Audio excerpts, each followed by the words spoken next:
दोस्तों आज मेरे पास जो ये पीसीबी है, ये ल्यूमिनस कंपनी का जो साइन वेव इन्वर्टर होता है उसकी पीसीबी है। इस पीसीबी में प्रॉब्लम क्या थी कि इसके जो मोस्फेट थे वो बस्ट थे, उड़े हुए थे। कुछ बस्ट थे जहां पे आपको ये डार्क दिखाई दे रहा है और कुछ शॉर्ट थे, तो हमने इसके मोस्फेट यहाँ पे चेंज कर दिए। उसके बाद हमने यहाँ पे मोस्फेट की वैल्यू चेक की तो वैल्यू ठीक नहीं बताई, तो उसके बाद हमने इसके जो जीनर थे वो चेंज कर दिए।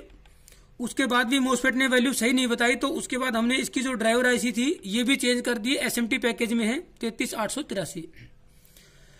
दोस्तों जब भी इसके मोस्फेट जाते हैं तो इसके जीनर और इसकी ड्राइवर आईसी जो है वो मोस्ट प्रोबेबली आपको खराब मिलेगी। कुछ केसेस को छोड़ के आपकी ये ड्राइवर आईसी नॉर्मली खराब हो जाती है और इसके जो जीनर है वो भी खराब हो जाती है। हमने ये दोनों तीनों चीजें यहाँ पे चेंज कर दी।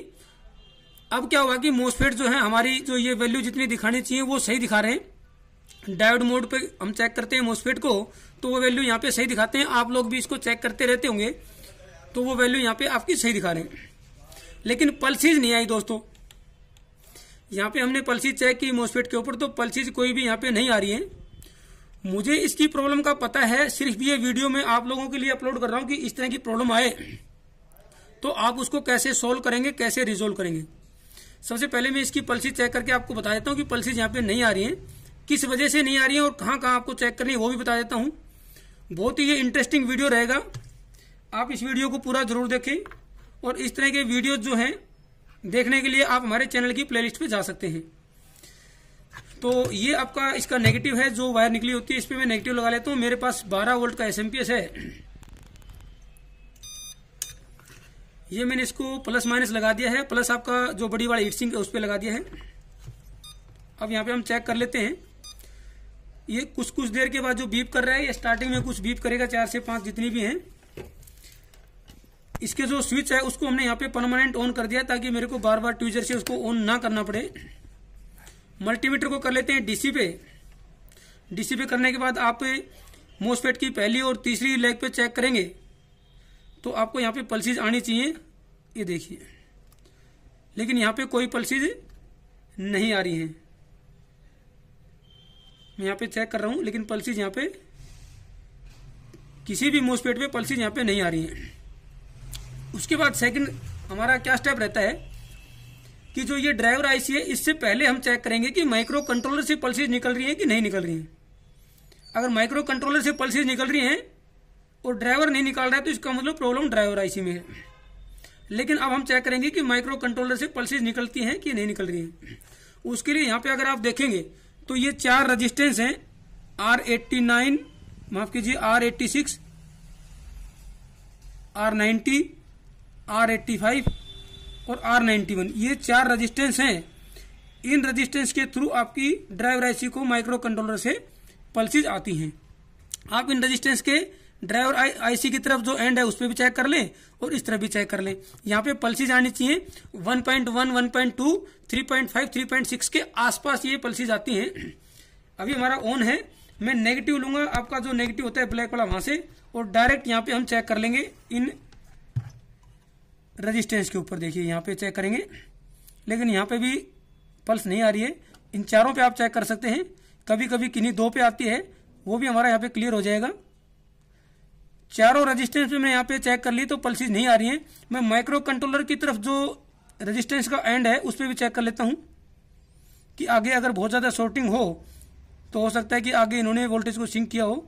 लेकिन माइक्रो कंट्रोलर की तरफ से भी आपकी पल्सेज यहाँ पे नहीं आ रही है दोस्तों, यानी कि माइक्रो कंट्रोलर ही पल्स यहाँ पे नहीं निकाल रहा है तो आपके ड्राइवर जो है निकालेगा नहीं। इतना क्लियर हमारे को हो गया कि माइक्रो कंट्रोलर से पल्सेज नहीं आ रही है। इन 4 रजिस्टेंस आप चेक कर सकते हैं। अब हमने क्या किया कि हमारा सबसे पहला डाउट कहाँ जाएगा कि हम माइक्रो कंट्रोलर चेंज करके देख लेते हैं। मैंने भी यहाँ माइक्रो कंट्रोलर चेंज करके देख लिया, उसके बाद भी पल्सेज नहीं आई है। मैंने माइक्रो कंट्रोलर ये चेंज कर लिया था, सिर्फ आप लोगों को समझाने के लिए मैं आपको ये बता रहा हूँ। माइक्रो कंट्रोलर चेंज कर लिया तब भी जो है इसकी पल्सेज नहीं आई है। उसके बाद आपको क्या करना है, अगर कोई वार्निंग पे ये जाएगा, लो बैटरी, ओवरलोड, शॉर्ट सर्किट या किसी और भी वार्निंग पे जाएगा तो उसके साथ में ये एक लंबी बीप करके ही बंद होगा। लेकिन यहाँ पे किसी वार्निंग पे ये नहीं जा रहा है, ये सिर्फ सिंपली जैसे ऑन होता है वैसे ऑन हो रहा है। मैं आपको दिखा देता हूँ इसकी ऑन होने की क्या परिस्थिति होती है। जैसे ये ऑन होगा तो ये जो है थोड़ी थोड़ी देर में बीप करेगा। अगर किसी प्रोटेक्शन पे जाएगा तो ये ऑन होने के बाद लंबी बीप करके बंद होगा। तो किसी प्रोटेक्शन में ये नहीं जा रहा है, ये हमारा यहाँ पे श्योर है। ये मैं लगाता हूं, ये देखिए रिले ऑन हो गया, 1-1, 2-2 सेकंड में बीप कर रहा है। तो इसका मतलब किसी प्रोटेक्शन पे ये नहीं जा रहा है। ये इसको पल्सेज इस केस में निकालनी चाहिए। कोई प्रोटेक्शन तो यहाँ पे नहीं है, प्रोटेक्शन में जाएगा तो लंबी बीप ये करेगा। इसके बाद हमने क्या करना है कि पीसीबी को हमने उल्टा करके यहाँ पे रख लेना है। नेगेटिव को मैं लगा देता हूं जहां हमारा बैटरी का नेगेटिव होता है, यानी कि जो हमारा एसएमपीएस का नेगेटिव मैंने कनेक्ट किया है उसको मैं यहाँ परमानेंट लगा देता हूं। इसकी पिन नंबर जो 5 होती है, जिसपे ये थर्मिस्टर लगा होता है हमारा टेम्परेचर सेंसर का, पिन नंबर 5, आप माइक्रो कंट्रोलर की पिन नंबर 5 को काउंट करें। 1 2 3 4 5, ये है पिन नंबर 5 माइक्रो कंट्रोलर की, जिसके ऊपर आपका थर्मिस्टर कनेक्टेड है। उससे पहले एक डिवाइडर रेजिस्टेंस भी लगे होते हैं और उस रेजिस्टेंस के साथ में ही आपका थर्मिस्टर कनेक्टेड होता है। तो ये पिन नंबर 5 जो है थर्मिस्टर यानी कि टेम्परेचर को सेंस करती है। जितनी भी एनालॉग वोल्टेज को हम सेंस करते हैं, चाहे वो बैटरी वोल्टेज हो, चाहे वो ओवरलोड हो, चाहे वो आपका थर्मिस्टर की सेंस हो, इनपुट वोल्टेज हो, वो आपकी पिन नंबर 2 से लेकर 7 के बीच में ही मिलेंगे, क्योंकि ये इसकी एनालॉग पिने हैं। तो पिन नंबर 5 पे इसका थर्मिस्टर सेंसिंग है। मल्टीमीटर को कर लें डीसी पे और पिन नंबर 5 पे कनेक्ट करके देखें। 1 2 3 4 5, ये यहाँ पे पूरी 5 वोल्ट दिखा रहा है, यानी कि वो डिवाइडर से के साथ में जो थर्मिस्टर लगा हुआ है वो यहाँ पे कनेक्टेड नहीं है प्रॉपर तरीके से। ये यहाँ पे 2.7, 2.8 या 2.9 लगभग इतनी आती है। अगर टेम्परेचर में वेरिएशन हो तो ये थोड़ी ऊपर नीचे हो जाती है, लेकिन 5 वोल्ट या 0 वोल्ट यहाँ पे नहीं आएगी। 0 वोल्ट आती है तो इसका मतलब इसकी 5 वोल्ट से कनेक्शन इसका नहीं है। अगर 5 वोल्ट आ जाती है, 0 वोल्ट आती है तो 5 वोल्ट से कनेक्शन नहीं है। अगर यहाँ पे पूरी 5 वोल्ट आ जाती है तो इसका मतलब थर्मिस्टर या इसका डिवाइडर का कोई रेजिस्टेंस, इस तरह की कोई समस्या है। यहाँ पे इसको वेरिएशन करके 2.9 के आसपास डिवाइडिंग करके आ जानी चाहिए। ये यहाँ पे पूरी 5 वोल्ट आ रही है तो हम थर्मिस्टर को चेक करेंगे। ग्राउंड वगैरह इसका ठीक है, क्योंकि माफ कीजिए 5 वोल्ट इसकी कनेक्टेड है, लेकिन थर्मिस्टर के थ्रू इसका जो है कनेक्शन पूरा नहीं है ग्राउंड को, वो हम यहाँ पे चेक कर लेंगे। इसके लिए हम यहाँ पे क्या करेंगे, ये देखिए मुझे इसका प्रॉब्लम का पता था, इसलिए मैं यहाँ पे आप लोगों को समझ में आ जाए इसलिए मैं यहाँ पे बता रहा हूँ।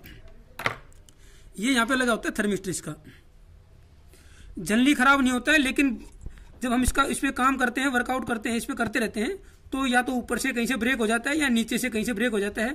तो यहाँ पे मैं इसको यहाँ पे निकाल के आप लोगों को चेक करा देता हूँ कि ये जो है आपका, इसको मैं निकालता हूँ फिर आपको चेक करा के फिर दिखाता हूँ। इस थर्मिस्टर में ही प्रॉब्लम है। ये देखिए मैं दोनों को निकाल के और यहां से इसको डायरेक्ट करने की कोशिश करता हूं। दोस्तों ये सिर्फ आपको समझाने के लिए ये मेरी तरफ से एक प्रेजेंटेशन है। ये हमने दोनों को यहाँ पे अच्छे तरीके से कनेक्ट कर दिया है। जो थर्मिस्टर था उसको यहाँ पे कनेक्ट हमने कर दिया है। होता क्या है कि काफी लंबे समय के बाद जो है ये गर्म होके, ठंडा होके, गर्म होके, जैसे वायरें हमारी नॉर्मल खराब होती है ये भी खराब हो जाती है, या तो ऊपर से ब्रेक हो जाती है। जैसे मेरे पास एक ये केस है, इसकी दोनों वायरें ही टूट गई ऊपर से, पहले एक टूटी थी फिर दूसरी भी, और ये काफी सख्त हो चुकी है। ये जो है काफी सख्त हो गई, ये यहाँ से ब्रेक भी हो जाती है। तो ये दोनों वायरें इसकी टूट गई थी, लेकिन इसकी हमारे की ठीक थी, एक नीचे से निकली थी। तो ये पॉसिबल होता है, और आप लोगों के पास भी अगर केसेज होंगे तो ऐसे केस आपको मिल गए होंगे। जो फ्रेशर्स हैं उनको शायद इतना एक्सपीरियंस नहीं होगा, लेकिन हम इसको प्रॉपर तरीके से चेक कर नहीं पाते हैं।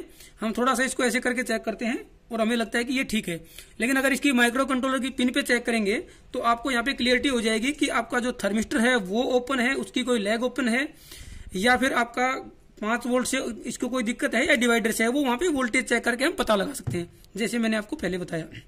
अब इसको चेक करते हैं। यहाँ पे हम इसको मैं लगाता हूँ, यहाँ पे मल्टीमीटर को कर लेते हैं डीसी पे। इसकी डायरेक्ट हम मोस्फेट पे चेक करेंगे।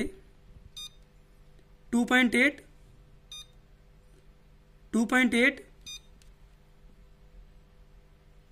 7 वोल्ट 7 वोल्ट आ गई है। अब मैं आपको और भी चेक करा देता हूँ। नेगेटिव ले लेता हूँ यहाँ से, और जो माइक्रो कंट्रोलर से जो पिनें आती है वहां पे कितना कितना वोल्टेज आएगा मैं दिखाता हूँ आपको। 3.56, 1.18 यानी कि 1.2 के आसपास, 3.6 और ये आपका 1.2 के आसपास। यानी कि ये चारों पल्सेस हैं, हाई और लो। 2 लो होती हैं, 2 हाई पल्स होती हैं, वो चारों यहाँ पे आपको मैंने दिखा दी हैं। रेजिस्टेंस के दूसरी तरफ भी चेक करेंगे तो यही मिलेंगी। हमारा तो खैर यहाँ पे पूरा मोस्फेट पे भी पल्सेस आ गई हैं। अब मैं तुरंत इसको यहाँ पे इसी कंडीशन में इसका ये ब्रेक करके आपको दिखा देता हूँ, ताकि आप लोगों को ये कन्फर्म हो जाए कि ये प्रॉब्लम जो थी इसमें कोई यहाँ पे, ये देखिए मैंने एक इसकी लाइट निकाल दी है। अब चेक करते हैं, ये मोस्फेट पे भी चेक कर लेते हैं डायरेक्ट। यहाँ पे कोई पल्स नहीं है, यहाँ पे भी कोई पल्स नहीं है, और ना ही हमारी पल्स जो है माइक्रो कंट्रोलर से निकल रही है। तो यानी कि प्रॉब्लम यही थी। इसको हमने यहाँ पे कनेक्ट किया, इसको आप चेक कर सकते हैं। इसकी पिन पे भी मैं चेक कर देता हूँ, इसको एक बार दोबारा से मुझे सोल्डर करना पड़ेगा। इसकी पिन पे भी मैं आप लोगों को चेक करके यहाँ पे दिखा देता हूँ कि इसकी पिन पे अगर हमारा प्रॉपर तरीके से ये लगा हो तो पिन पे कितनी वोल्टेज आएगी, वो यहाँ पे मैं तुरंत आपको दिखा देता हूँ। अभी दिखा देता हूँ, इसको सोल्डर कर देते हैं। इसको यहाँ से मैं नीचे की तरफ से एक बार सोल्डर कर देता हूँ।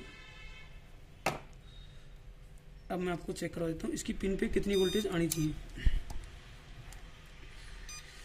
ग्राउंड मैंने नेगेटिव ले लिया वहां से, और आप इसकी पिन नंबर 5 पे 1 2 3 4 और 5 आप मल्टीमीटर को भी देखें, 2.7 2.8 जो कि पहले 5 वोल्ट आ रही थी, यानी कि 0 और 5 वोल्ट यहाँ पे नहीं होनी चाहिए। इसके बीच में 2.7 2.10 2.6 या 2.9 भी हो सकती है। वो डिपेंड करेगा कि आपका रूम टेम्परेचर कितना है, सर्दी में या गर्मी में, उस पर डिपेंड करेगा। लेकिन यहाँ पे लगभग 2.5 से लेके 2.8 या 9 तक आपको यहाँ पे वोल्टेज मिलेगी। 5 वोल्ट या 0 वोल्ट मिलती है तो इसका मतलब या तो डिवाइडर में या आपका जो थर्मिस्टर है उसमें, या फिर कहीं ना कहीं से ट्रैक भी ओपन हो सकता है। उसको भी आप इसकी पिन नंबर 5 तक यहाँ पे प्रॉपर तरीके से चेक कर लें। तो दोस्तों, अगर आपको हमारी वीडियो से कुछ सीखने को मिलता है तो आप हमारी वीडियोज को लाइक कर सकते हैं, अपने फ्रेंड सर्कल में इसको शेयर भी कर सकते हैं। और दोस्तों, इसी तरह के वीडियोस देखने के लिए आप हमारे चैनल की प्लेलिस्ट पे चले जाएं, जिसपे हमने 300 से ज्यादा वीडियोस अपलोड की हैं रिपेयरिंग की। साथ में स्टूडेंट्स के लिए थ्योरेटिकल प्लस प्रैक्टिकल का जो कॉम्बिनेशन है वो भी मैंने अपलोड किया हुआ है एक प्लेलिस्ट में, स्टडी पॉइंट के नाम से। तो उन प्लेलिस्ट में जाके आप हमारी सभी वीडियोज को देख सकते हैं, जिससे आप लोगों को काफी कुछ सीखने को मिलेगा। मैंने होम अप्लायंसेज की रिपेयरिंग की वीडियोज काफी डाली हुई है, जैसे इंडक्शन है, आपका इन्वर्टर है, स्टेबलाइजर है, एसएमपीएस बैटरी चार्जर है, पावर सप्लाईज है। इस तरह के जो अपने सप्लाई वगैरह होती हैं या फिर अपने अप्लायंसेज होते हैं, उनकी काफी सारी वीडियोस के मैंने रिपेयरिंग के वीडियोस डाले हैं, जिसमें आपका थ्योरेटिकल प्लस प्रैक्टिकल को मैंने यहाँ पे कॉम्बिनेशन बना के समझाने की कोशिश की है। थैंक यू दोस्तों।